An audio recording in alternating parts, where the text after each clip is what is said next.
दोस्तों नमस्कार। मैं संजय शर्मा स्वागत करता हूं एक बार फिर आपका आपके अपने चैनल श्रुति कोश में। और इस वीडियो में हम बात करने वाले हैं दोस्तों राजस्थान बोर्ड के टॉपिक जो किताब का हमारा गौरव पाठ है उसके बारे में। और ये कक्षा 8 से जुड़ा हुआ पाठ है दोस्तों। कक्षा 8 का ये पाठ है हमारे गौरव। तो इस चैप्टर को हम कंप्लीट कर लेते हैं।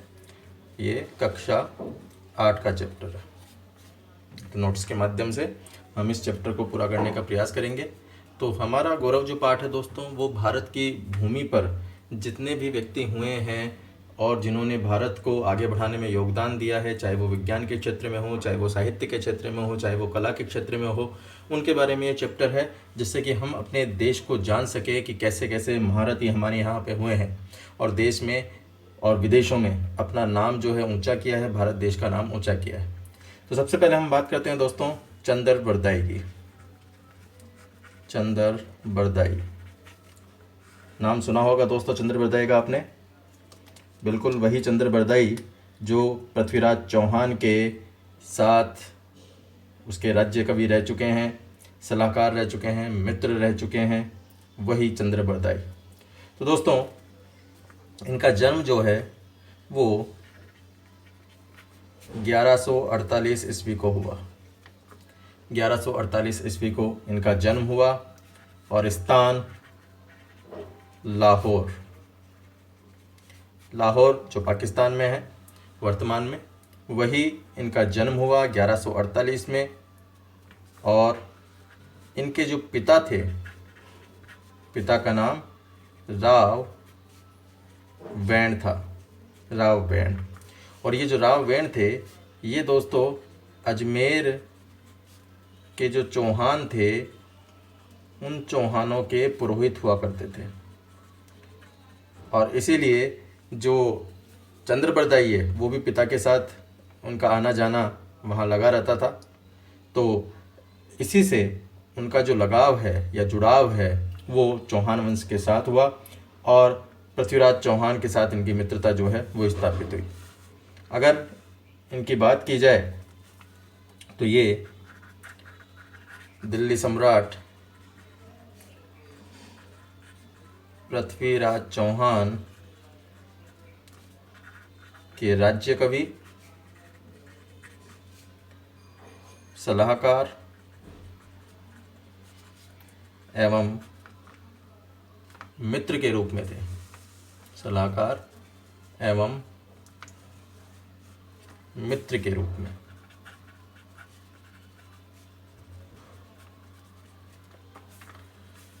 दोस्तों अगर हम बात करें इनके ज्ञान की, तो इनके ज्ञान की कोई सीमा नहीं थी। ये भाषा में, साहित्य में, व्याकरण में, छंद में, पुराण में, ज्योतिष में आदि चीज़ों में इनका कोई सानी नहीं था। ये कवि के साथ साथ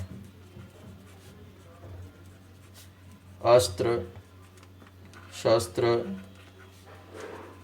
के ज्ञाता थे तथा रण कौशल से परिचित थे। तो ऐसा ही नहीं है कि ये सिर्फ भाषा ही जानते थे, साहित्य ही जानते थे, व्याकरण ही जानते थे, ऐसा नहीं है। इसके साथ साथ ये अस्त्र शस्त्र के भी ज्ञाता थे। ये रण कौशल के मामले में भी एक पारंगत थे, तो उनके बारे में भी इनको जानकारी थी। इनकी जो प्रमुख रचना है दोस्तों, फेमस रचना इनकी, जिनके आधार पे काफ़ी जो है पॉपुलर हुए और आप भी उस रचना को जानते होंगे। जी हाँ, पृथ्वीराज रासो। और ये जो पृथ्वीराज रासो है ये हिंदी का प्रथम महाकाव्य कहा जाता है। हिंदी का प्रथम महाकाव्य पृथ्वीराज रासो को कहा जाता है, जो कि इनकी प्रमुख रचना है। और अगर दोस्तों इनके गुणों की बात की जाए अगर इनके गुणों की बात की जाए तो ये पृथ्वीराज रासो इनकी विद्वत्ता का परिचय कराती है, इनकी वीरता का परिचय कराती है, इनकी सहृदयता का परिचय कराती है, इनके मित्र भक्ति का परिचय कराती है।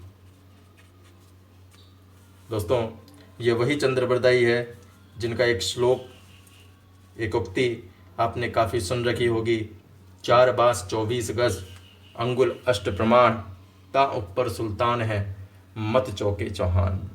और उसी उक्ति को सुनकर पृथ्वीराज चौहान, जो तराइन का प्रथम युद्ध जीते थे और द्वितीय युद्ध के अंदर उन्हें बंदी बना लिया गया था, तो उन्होंने उस उक्ति को सुनकर चंद्रबरदाई, क्योंकि उनके साथ गया था, उसे भी बंदी बना लिया गया था, तो दोनों जब पहुँचे गजनी, मोहम्मद गौरी को उन्होंने वहीं पर ढेर कर दिया, ऐसा किंवदंतियों के आधार पर कहा जाता है। तो ये चंद्रबरदाई थे जिनकी हमने बात की कि इनका जन्म जो है वो 1148 में हुआ, स्थान लाहौर था, पिता इनके राव वैन थे और ये अजमेर के चौहानों के पुरोहित थे जो इनके पिता थे। उन्हीं के साथ ये जो थे वो अजमेर जो चौहानों के राजमहल में आया जाया करते थे और वहीं से इनकी जो मित्रता थी वो पृथ्वीराज चौहान के साथ हुई और उसके बाद पृथ्वीराज चौहान के राज्य कवि बने, सलाहकार बने, मित्र के रूप में उनका साथ दिया और ये भाषा, साहित्य, व्याकरण, छंद, पुराण, ज्योतिष के ज्ञाता थे। इसके साथ साथ अगर हम बात करें तो ना केवल ये अकेले कवि थे, ये अस्त्र शस्त्र के ज्ञाता भी थे, रण कौशल से परिचित थे और प्रमुख रचनाओं के रूप में दोस्तों इनकी रचना थी पृथ्वीराज रासो, जो कि हिंदी का प्रथम महाकाव्य मानी जाती है और विद्वत्ता, वीरता, सहृदयता, मित्र भक्ति, इसमें इनका कोई सानी नहीं है। नेक्स्ट हम बात करते हैं दोस्तों ब्रह्मगुप्त की, एक और देश के महान ज्ञाता ब्रह्मगुप्त। ब्रह्मगुप्त कौन है ये ब्रह्मगुप्त? दोस्तों, ये ब्रह्मगुप्त वही हैं महान गणितज्ञ। जी हाँ, महान गणितज्ञ। इनका जन्म 598 ईस्वी में हुआ था और अगर स्थान की बात की जाए तो स्थान था दोस्तों भीनमाल, जालोर। ये जालोर दोस्तों राजस्थान में है। राजस्थान के जो हमारे पाठक हैं, पढ़ने वाले हैं, हमारे स्टूडेंट्स हैं, वो तो ये जानते होंगे कि जालोर राजस्थान में है, लेकिन यहाँ से बाहर के भी जो स्टूडेंट्स हैं वो देख रहे हैं तो उनके लिए मैं बता दूं कि जालोर जो है वो राजस्थान और भीनमाल जालोर के अंदर है।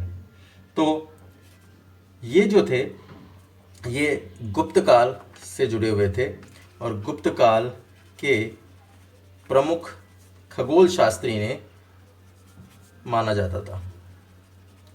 गुप्त काल के प्रमुख खगोल शास्त्री इन्हें माना जाता था।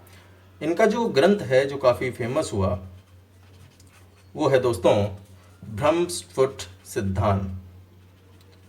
ब्रह्मस्फुट सिद्धांत। और इस ब्रह्मस्फुट सिद्धांत के अंदर इन्होंने जो खगोल शास्त्र है उस खगोल शास्त्र की इन्होंने चर्चा की इस सिद्धांत के अंदर, इस ग्रंथ के अंदर। ये दोस्तों ग्रंथ की खास बात क्या थी कि जब ये 30 वर्ष की आयु के थे तभी इन्होंने इस ग्रंथ की रचना कर दी थी, 30 वर्ष की आयु में। और ये जो ग्रंथ लिखा गया वो 628 ईस्वी के अंदर लिखा गया था और इस ग्रंथ को भारतीय खगोल शास्त्र का प्रामाणिक ग्रंथ माना जाता है। प्रामाणिक ग्रंथ इसे माना जाता है दोस्तों। तो ब्रह्मगुप्त महान गणितज्ञ हुए, जन्म इनका 598, स्थान भीनमाल, जालोर, राजस्थान और गुप्त काल के प्रमुख खगोल शास्त्री माने जाते हैं। ये जो ग्रंथ इन्होंने लिखा ब्रह्मस्फुट सिद्धांत, ये 30 वर्ष की आयु में इन्होंने लिखा था 628 ईस्वी के अंदर और इस सिद्धांत को, इस ब्रह्मस्फुट सिद्धांत को भारतीय खगोल शास्त्र का प्रामाणिक ग्रंथ भी कहा जाता है। इसके साथ साथ दोस्तों इन्होंने थोड़ी और हम अगर बात करें तो इनका एक और ग्रंथ जो है काफ़ी फेमस है और वो है खंड खाद्यकम। खंड खाद्यकम एक और इनका ग्रंथ है ब्रह्म गुप्त जी का। तो ये इनकी एक और रचना है। और इस रचना के अंदर दोस्तों इन्होंने क्या महत्वपूर्ण बातें की, इन्होंने अंतर्वेशन की बात की। अंतर्वेशन, इन्होंने इसमें समतल त्रिकोणमिति की बात की। समतल त्रिकोणमिति के जो सिद्धांत थे उन्होंने समझाए इसमें। इसके अलावा गोलीय त्रिकोणमिति भी इन्होंने समझाई। गोलीय त्रिकोणमिति इन्होंने साइन कोसाइन, जिनको आप साइन थीटा कोस थीटा कहते हैं, या फिर जिनको हिंदी में कहा जाता है ज्या और कोटि ज्या,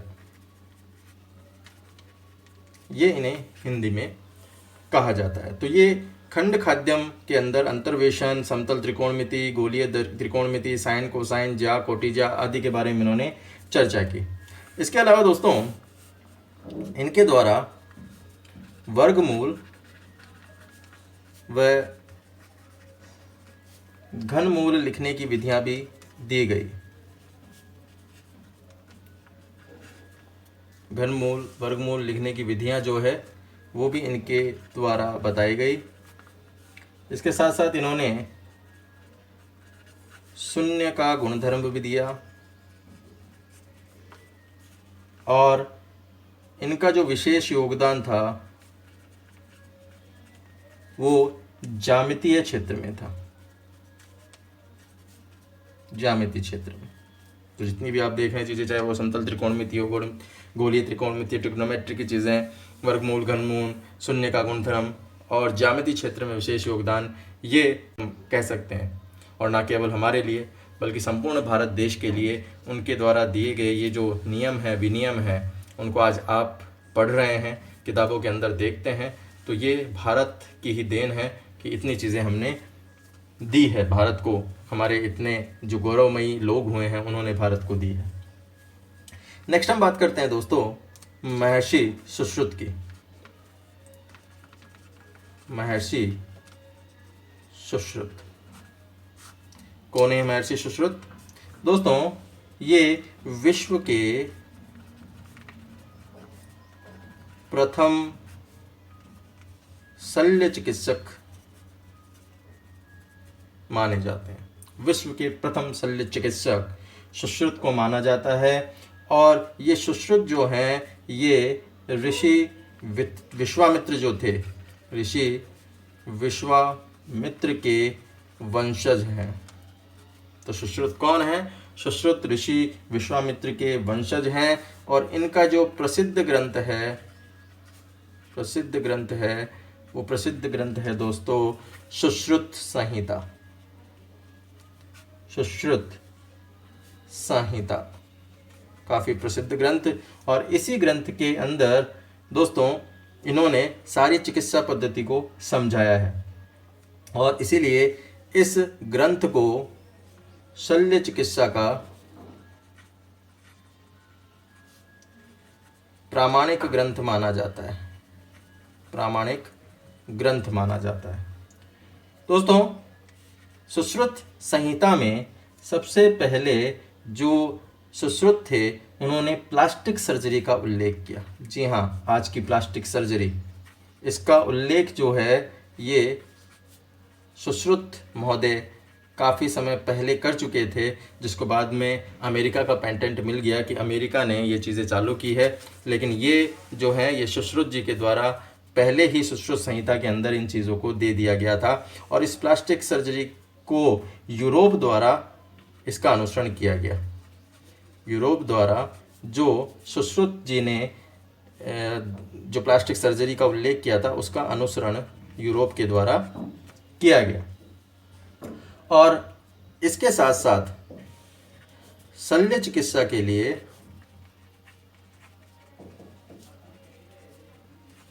सुश्रुत ने कई औजार